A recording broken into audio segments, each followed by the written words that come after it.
I'd like to get your initial reaction to the judgment of the presidential election petition court yesterday. Sure, if you remember the last time I had an interview with you did ask my expectation. And I told you that I believe that God who has made it possible for us to get to this point will never disappoint us. And I also told you that I don't expect that this election will be overturned because I do know that the president wants squarely. So if you ask me now, what will be my reaction? Obviously, I'm happy. It's a moment of joy. I celebrate with Mr. President. And I congratulate him and his vice, Mr. for this victory. For me, it is by the grace of God that this is made possible. And I also commend the Judiciary. For the first time, as far as I'm concerned, I've never seen what I saw yesterday. It's like open the eyes of the public. So I think I commend them. For taking not less than 10 hours to deliver those judgments, you must have to commend them. Painstakingly taking each item one by one. So for me, it shows that our judiciary is improving. That's what I would say. If you look at it, for example, the PDP had come out to reject the outcome. That's your party. Yeah. But you know, I did not support them because I believe that their position was wrong. I believe in equity. I believe in fairness. I believe in justice. And of course, what do you expect? You see, I've always told people that election petition is not like any other case. It's a special area. It is not by propaganda. It is not one through social media. It is presentation of evidence, facts, not what you tell people you are supporting outside. If you have listened to that judgment yesterday, I sat down for not less than 10 hours and look at how the justices painstakingly taking each item one by one, from the preliminary objection, the motions, down to the objections of documents and exhibits, then down to substantial issue. So it has opened their eyes to say, look, what are you appealing for? And to start with, is there any time we have had an election in this country, particularly the presidential election, that people have not gone to court, to tribunal? I'm surprised that when I watched the television yesterday, I didn't see the leaders of the party there. What happened? But they have been attending tribunal every time. I'm surprised I didn't see the leadership of the Labour Party. What happened? Aburi was in court yesterday. That is not the leadership. The presidential candidate used to be there. The presidential candidate used to virtually be in court. The same thing in the PDP. Yes. Who was there yesterday was only the acting national chairman of the PDP. Has that been the case before? No. So you shouldn't be surprised that whether they have rejected, have they not rejected, what have they not rejected? I think in a serious country, they should all join hands now and help the president achieve the renewed hope. It's very, very key. I don't see anything they will get if you had listened to that judgment yesterday. So many issues which people, in fact, let me tell you something. Remember during this tribunal sitting, there was a matter between PDP and INEC over Shetima's issue at the Supreme Court, right? I don't understand who is behind giving them all kinds of hopes. In that matter, as a member of Board of Trustees, I got a text that we should all pray. Tomorrow is our day. by the Supreme Court that this will be the end of the president and this and that. They got to Supreme Court, the hosts were bashed. So I don't know who is somewhere giving them all this, hope that this will happen and this will not happen. I don't know whether the pastors, I don't know whether the imams, I don't know who is duping who. But not telling them the truth. And that same issue was canvassed in the tribunal. If you want the judgment, look, Supreme Court had already decided this issue. And it had to do with the pre-election matter. What are we don't have jurisdiction? If you did not listen to that judgment yesterday, you do not understand the kind of things you hear in social media, the kind of propaganda, kind of thing you read on the dailies, who have not even taken the pains to attend the tribunal sitting one day, but they are there carrying propaganda. You can imagine how we have resorted to intimidating judges just to get judgment favorable to us. I have never seen in this world. If I watch a video where a pastor put the pictures of all the justices in 5 members and was telling his congregation to pray against them. Look at how the level has degenerated. A pastor taking the names of the justices, the pictures, and people are happy. You can see what people are doing, putting adverts on the road. The world is watching you. What kind of intimidation is that? Judgment has not been given. People are coming to protest in Abuja. You don't think it's because of a deep kind of distrust in the judiciary that led to that? What distrust? That's intimidation. What is the distrust? If you think you have it, so it is that will change their mind. Does it make sense? If you know you have that distrust, why did you go to the tribunal in the first place? If I don't have confidence, why should I go? These are just mere blackmail. We know what they're doing. Just mere blackmail. So, you're not going to the Supreme Court. And they're not part of the Judiciary. So it doesn't make sense. Look, these cases are not won by what you say in the media. Or, again, let me tell you, I think part of the problem we have are also our lawyers. I can tell you authoritatively, I know one of the lawyers of PDP there who wants to be the Attorney General if Atiku is elected or Atiku is declared winner. To him, it doesn't matter whatever perspective you bring. What he enjoys is that what he knows that as far as concerned, whatever law he thinks he will present, that will make Atiku the president, that's it. Even if he's wrong. So when you hear from such people, what do you do? And what do you expect?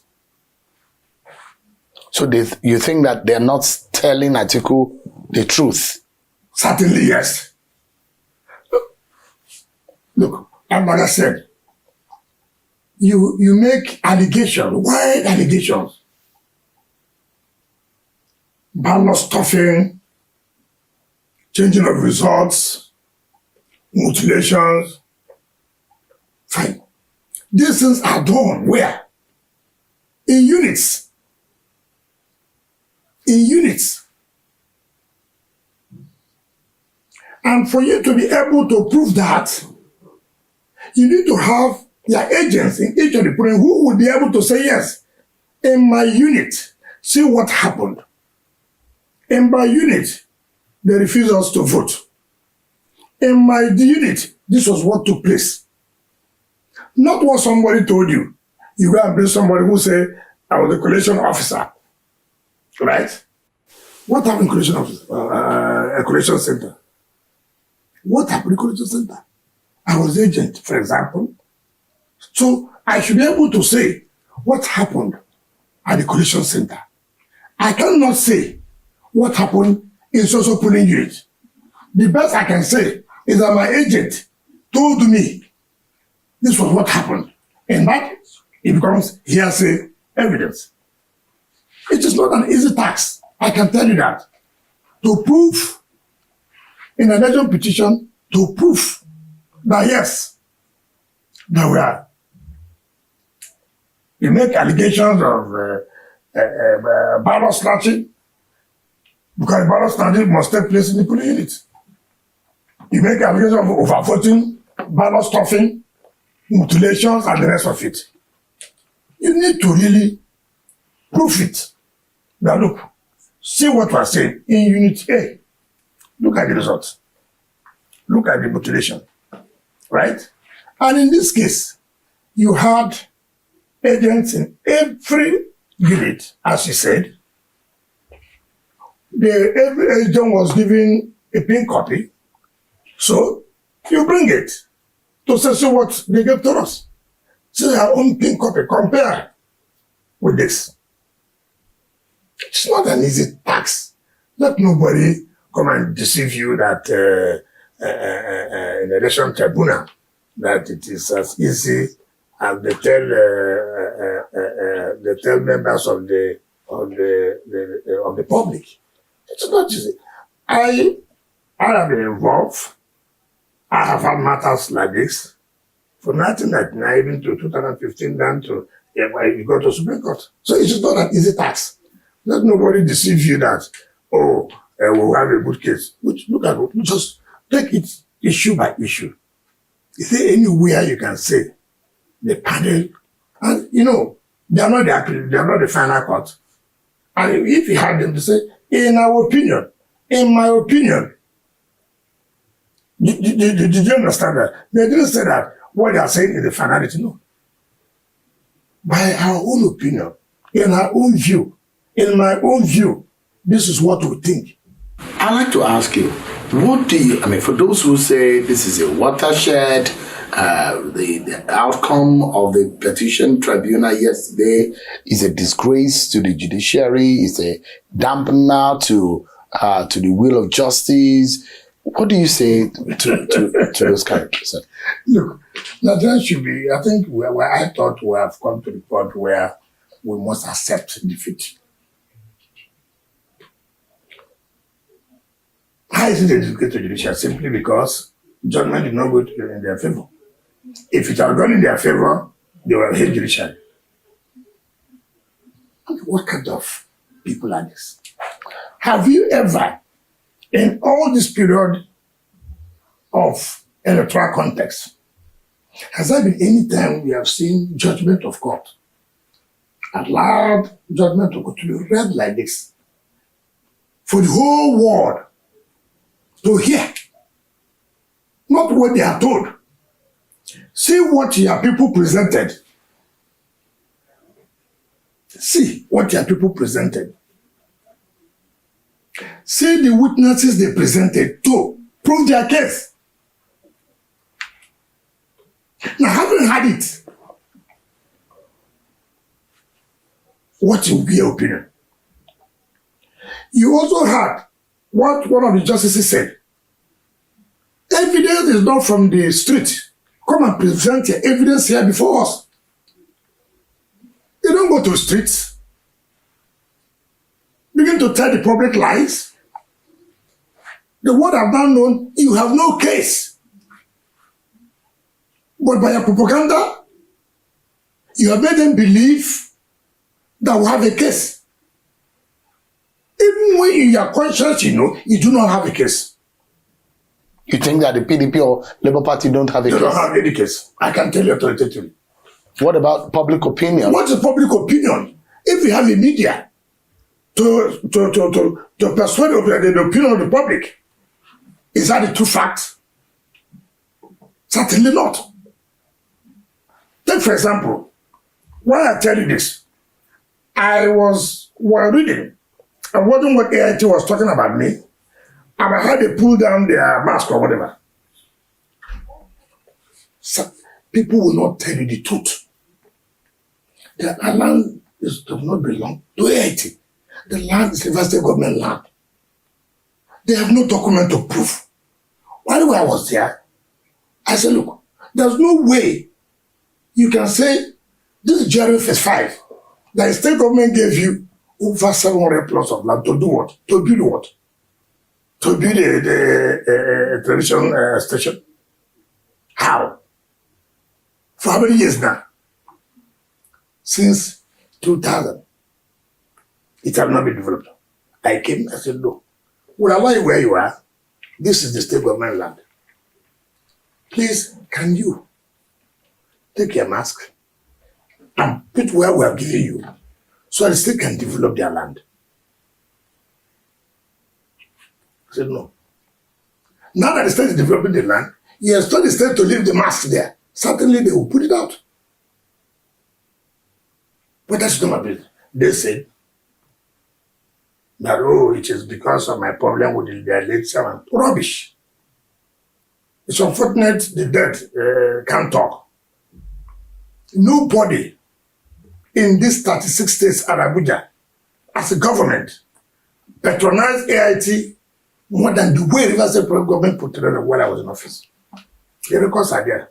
We never owed them a couple, a dime. We never. I don't want to go to other person. So the point I'm making is that these are the kind of media thing, propaganda people sell. And then you say public opinion. What is public opinion? You also had when a judge there, one of the judges said, right, you said INEC tried to shut down their system so the public cannot view the ARIF, right? That INEC will do that to favor, to manipulate the election in favor of Mr. President. And the judge said, assuming, though not conceding that, but let the public hear this. The judge said, is it the same INEC that's favoring the second respondent? That is the Mr. President. That's what the same INEC that made him not even have 10% in Enugu. That you, the Labour Party president candidate, scored over 500,000. Is it the same INEC that you, where you come from, in Anambra State, scored over 600,000? The president didn't even go to 5%. Is it the same INEC that in Imo, you had over 89 to 90%? The second respondent never had 2 to 5%. Is it neighboring that something happened? Is it in Abia, the same INEC that worked in collusion with the second respondent? Is it the same INEC that in Lagos, where the president comes from, who was second-term governor,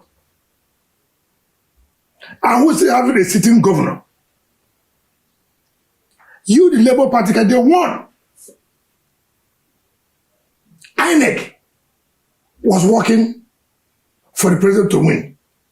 INEC didn't work for president to win his own state.